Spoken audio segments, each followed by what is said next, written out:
Major review into defence strategy will be released as soon as possible to counter the rising military presence of China on Australia's doorstep.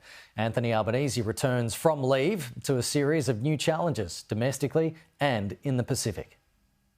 It's been called the most important review in decades, and Australia's Defence Minister wants the strategic review on his desk and in public hands by March. There is a job right now in explaining to the Australian people the degree of difficulty that we face in the global circumstances. Unapologetic in his approach to strengthen and streamline the nation's armed forces. We'll continue to articulate our national interest, and we will see how far down this road we can walk.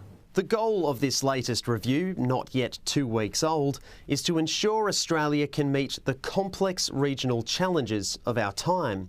Acting Prime Minister Richard Marles in no doubt about the need for urgency. What underpinned the DIB review was this idea that if anybody meant to do us harm, we'd be given a 10-year warning. For the first time, we've observed that we're now within that 10-year window. Rather than heading for conflict, he remains hopeful tensions in the Pacific will ease in the long term. Our principal point here is wanting to see a de-escalation of tensions. We will be able to defend ourselves and we will be able to keep Australians safe, but we do need to do the work. Tensions further realised by the suspension of US-China climate talks in response to Nancy Pelosi's Taiwan trip. I do hope those talks are resumed and that suspension is lifted, because that is a blow.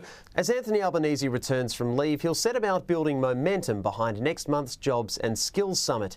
An issues paper will be released this week, set to put migration and skills shortages at the top of the agenda. For every worker that you bring into the country, business should have a requirement to either train an Australian for that role or to help contribute into a fund to develop Australians for future roles. If we can improve parental leave childcare, more women can participate in the workforce. So I think there needs to be a suite of measures. The guest list itself still taking shape.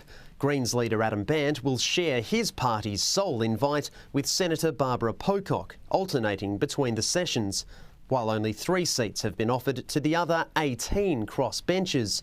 They'll have just over a fortnight to decide who goes and who misses out. Cameron Redden, Sky News, Canberra.